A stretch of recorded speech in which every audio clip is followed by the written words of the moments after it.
ஏறுது. அதாவது ஆட்சியில் இவங்க தான் இருப்பாங்களாம். அதுக்கு லைசன்ஸ் கொடுக்கறது இவங்க தானா, மைன்ஸோட லைசன்ஸ் கொடுக்கறது இவங்க தானா. அவங்க குடும்ப உறுப்பினர்களும் தொழில் பண்ணுவாங்களாம். ஆனா ஆதாரம் இருந்தா சொல்லுங்க, ஆதாரம் இருந்தா சொல்லுங்க.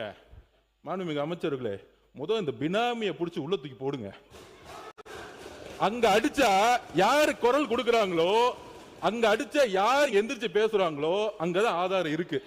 மக்கள் மன்றத்து முன்பு நாங்க ஆதாரம் கொடுத்துட்டா போதும், யாரையும் ஜெயில தள்ள வேணாம். எந்த தேர்தலையும் யார் யாரெல்லாம் பினாமி நிறுவனங்களை உருவாக்கி மைண்ட்ஸை கண்ட்ரோல் பண்ண எந்த தேர்தலையும் அவங்க ஜெயிக்கவே முடியாது. எழுதி வச்சுக்கோங்க.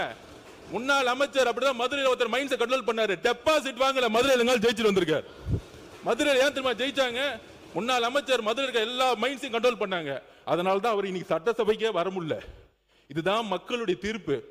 எப்பொழுது மக்களுடைய சொத்தை தன்னுடைய பினாமி நிறுவனங்கள் மூலம், தன்னுடைய குடும்ப நிறுவனங்கள் மூலம் கைப்பற்றாங்களோ, மக்கள் தேர்தல் அரசியல தூக்கி எறிவாங்க. எழுதி வச்சுக்கோங்க. இதுதான் புதிய அரசியல். நாங்க ஒரு மைண்ட்ஸை தொட மாட்டோம், நாங்க மணலை தொட மாட்டோம். எல்லா சொத்துக்களையும் மக்கள்கிட்ட கொண்டு போய் சேர்க்க வேண்டியதான் அமைச்சரோட பொறுப்புன்னு முதலமைச்சர் சொல்லி இருக்கிறார். அதுக்காக தான் நாங்க பண்ணிட்டு இருக்கோம். அதனால மாண்புமிகு பேரவைத் தலைவர்களே, ஆதாரம் இருக்கா, ஆதாரம் இருக்கான்னா 30 வருஷத்துக்கு முன்னாடி யார் யாரெல்லாம் சைக்கிள்ல வந்து அரசியலுக்குள்ள வந்தாங்களோ, இன்னைக்கு யார் யாரெல்லாம் மெடிக்கல் காலேஜ் கட்டியிருக்காங்களோ, யார் யாரெல்லாம் இன்ஜினியரிங் காலேஜ் கட்டியிருக்காங்களோ, யார் யாரெல்லாம் பெரிய பெரிய பங்களா வந்து அரசியல் வந்து பேர் கட்டியிருக்காங்களோ, அங்கதான் உண்மையான ஆதாரம் மக்கள் பார்வையில் இருக்கு. மக்கள் தேர்தல் அரசியலில் தூக்கி எறிவார்கள். இதுதான் ஊழல், இதுதான் ஊழல்.